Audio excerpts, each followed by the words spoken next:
Salut, c'est David, bienvenue chez moi.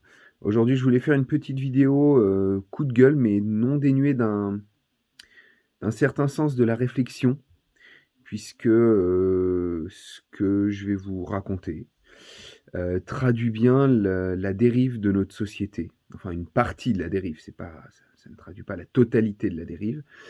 Ce matin, j'emmenais mon fils chez la nourrice. Et sur le retour, j'ai fait une grosse erreur. J'ai allumé la radio. La radio qui se trouve était calibrée sur France Inter, puisqu'il y a une ou 2 émissions dans cette radio poubelle que je trouve quand même potables. Hem et donc du coup, je tombe sur, un artiste apparemment. Alors je ne le connais pas, le problème c'est que je ne regarde pas la télé, donc je ne connais pas très, très bien. Qui s'appelait, Fabrice Eboué. Donc et donc du coup, bah, Eboué aurait plutôt dû s'appeler Éboueur parce que putain c'était, il a pas arrêté de raconter un tas d'ordures, un tas de merde. Pourtant je suis pas parti longtemps, hein, là, il y a 5 minutes de route, mais j'ai entendu un tas d'immondices. Bref, donc le présentateur, dont j'ignore le nom, hem, lui demande mais que pensez-vous du fait que, voilà, qu'il y ait le changement d'heure, tout ça? Alors lui répond, non dénué d'intelligence dans la réponse, je dois bien l'admettre, que, ce monsieur, n'y connaît rien sur les effets du changement d'heure.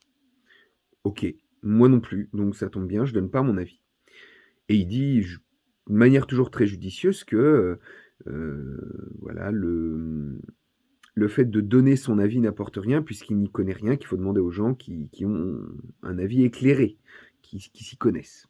OK, pas de problème. Jusque-là, je suis même plutôt d'accord avec lui. Ensuite, ils disent, et là je suis toujours d'accord avec lui, heu, le présentateur lui demande: «Que pensez-vous du fait que, aujourd'hui tout le monde veuille absolument avoir un avis sur tout?» Ce qui moi le premier m'énerve. Hem, il lui répond, toujours non dénué d'une certaine forme de réflexion. Je sais pas ce qui enfin, il est humoriste, mais bon, il a sûrement un background un petit peu littéraire, étant donné qu'il formule des réponses, des réponses plutôt bien formulées, en tout cas jusque-là, en disant: «Oui, ça vient des réseaux sociaux, nin puisque aujourd'hui sur les réseaux sociaux, n'importe qui a un avis, peut le donner et on lui accorde l'importance même si son avis, c'est de la merde». Je suis assez d'accord.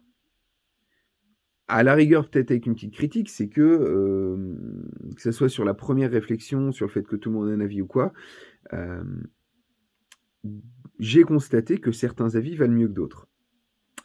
Heu, Effectivement, désolé, je fais beaucoup mais comme d'habitude, c'est une réflexion spontanée, j'ai rien préparé à l'avance. Donc il faut le temps que le schéma se fasse dans ma tête, j'ai pas de plan, j'ai pas de papier, j'ai rien du tout.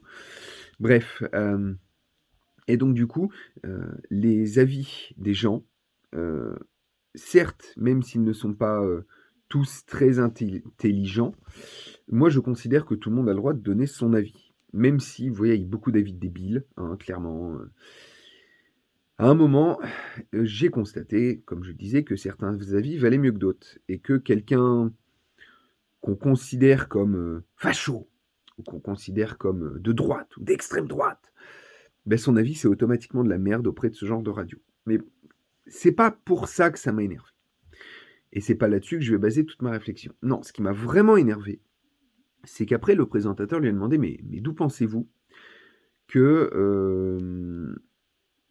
enfin, grosso modo, d'où pensez-vous que vient, cette manie de donner des avis, de donner son avis?» Et là, ce monsieur sort qu'à l'époque, donc j'imagine qu'il parlait, de l'époque d'avant internet, mais même encore avant, il disait, dans les villages, il y avait des bistrots et qu'en fait, dans le bistrot, tout le monde donnait son avis et qu'aujourd'hui, avec les réseaux sociaux, tous les bistrots se sont connectés, mais que tout comme autrefois, leurs avis, c'est de la merde et le fait de se rassembler entre abrutis, heu, bah, ça faisait, des réflexions, débiles, mais c'est que maintenant, Ça s'est diversifié, ça s'est globalisé. C'est-à-dire que tout le monde donne son avis, donc tout le monde est un abruti. Tout le monde qui pense différemment de ce monsieur, visiblement, est un abruti. Et là, je me suis fait la réflexion du fait que, il considère que les bistrots de village étaient des lieux pour, en gros, des abrutis qui donnaient leur avis sur tout, et qui n'étaient pas intéressants. En cas d'effondrement, le bistrot deviendra probablement, à nouveau, le lieu de convivialité. Aujourd'hui, les gens se sentent seuls. D'autant plus avec le pass qui restreint encore l'accès à ces bistrots à bon nombre de personnes. Et le problème, c'est qu'aujourd'hui, on en arrive à un point où les gens donc voilà, se sentent seuls, se sentent malheureux, et il n'y a plus aucune entraide. Les gens ne se connaissent plus dans les villages. Moi, je connais tous les anciens du village maintenant. Les jeunes, j'en connais, mais quand je dis des jeunes, c'est des jeunes qui ont déjà 35-40 ans. Hein. Oui, parce que je commence à être vieux, donc je me traite de jeune, c'est voilà, c'est la méthode Coué. et, et du coup, ces lieux de sociabilisation qui étaient les bistrots, malheureusement, sont en déperdition. Les gens s'y retrouvent pour boire un petit coup entre personnes qui se connaissent. Il n'y a quasiment plus de gens qui se rencontrent dans les bistrots et encore moins de cohérence de village autour du bistrot. Je trouve ça triste. Ça existe encore, quelques petits îlots de résistance par-ci par-là, mais je trouve ça triste qu'aujourd'hui, on considère que ces lieux de rassemblement, où quelqu'un qui allait mal avait un moment de bien-être et du coup se sentait mieux et n'était pas obligé de consommer des antidépresseurs, bah, les gens aimaient s'y retrouver. Aujourd'hui, les gens sont seuls, devant un écran. Les gens sont seuls devant leurs anxiolytiques, leurs antidépresseurs. Les gens sont malheureux. Pas tous, mais de plus en plus. Il suffit de voir le nombre de personnes qui font de la psychanalyse, qui prennent la France est championne du monde des anxiolytiques. Les gens, ils sont sous Prozac, complètement zombifiés par ce truc, pour trouver un substitut de bonheur. Et je trouve ça très très triste. Et d'autant plus cette réflexion de ce gars qui n'a pas du tout connu cette époque, qu'il se permette de critiquer les gens qui fréquentent ces établissements. Lui, ça va, il est bien entouré. Il a du monde autour de lui. Il a sûrement bonne presse, étant donné que voilà, ce monsieur a l'air, en tout cas, enfin, est sur France Inter, a l'air connu. Ce monsieur donc a bonne presse, il est entouré, il a du monde. Il doit pas être sous antidépresseur, lui. Il a une vie qui est peinarde. Tant mieux pour lui, moi je m'en fous, hein. Je jalouse pas, je l'en blâme pas. S'il a du succès, il a probablement un petit peu de talent, en tout cas je lui souhaite d'en avoir.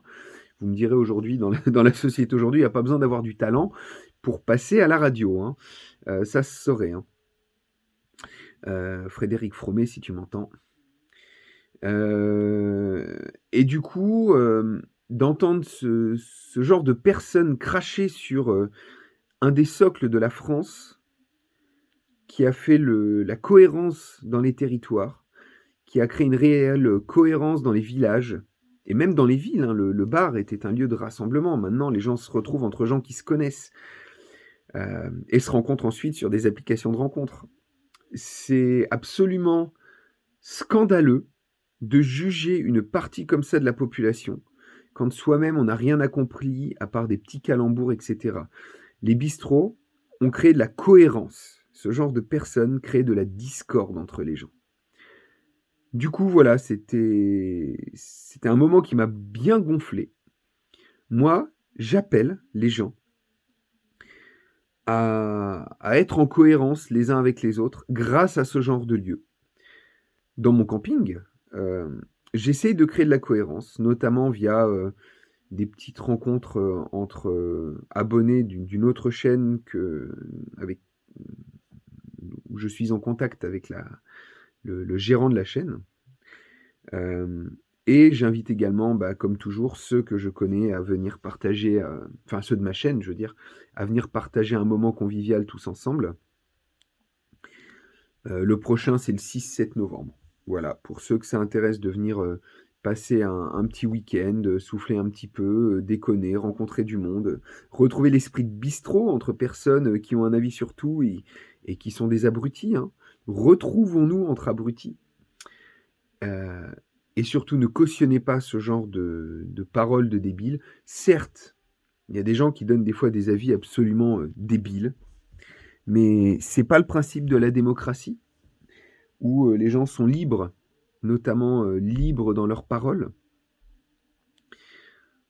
Bref, ça c'est un coup de gueule un peu calme, hein. Comme vous me connaissez, je ne suis pas du genre à monter dans les tours, mais en tout cas, voilà, je voulais, parler de ce monsieur Fabrice Eboué qui est absolument, hautain et dédaigneux vis-à-vis des gens et c'était aussi pour moi l'occasion, voilà, de vous donner mon avis d'abruti sur, le fait que, la France est en déclin, est en plein effondrement, notamment autour de ses valeurs, celle du partage, celle de la convivialité, au profit de personnes qui encouragent, l'individualisme, qui encouragent, le fait d'être chez soi, tout seul et d'aller à leur spectacle surtout, d'aller à leur spectacle. Je J'irai voir un extrait ou 2 des spectacles de ce monsieur, mais à mon avis, ça doit pas voler bien haut et ces personnes qui l'insultent, faut pas oublier que c'est peut-être aussi des gens de son public. Donc voilà. Bah, écoutez, en tout cas, je vous souhaite, le meilleur comme d'habitude. Portez-vous bien et à la prochaine. Ciao.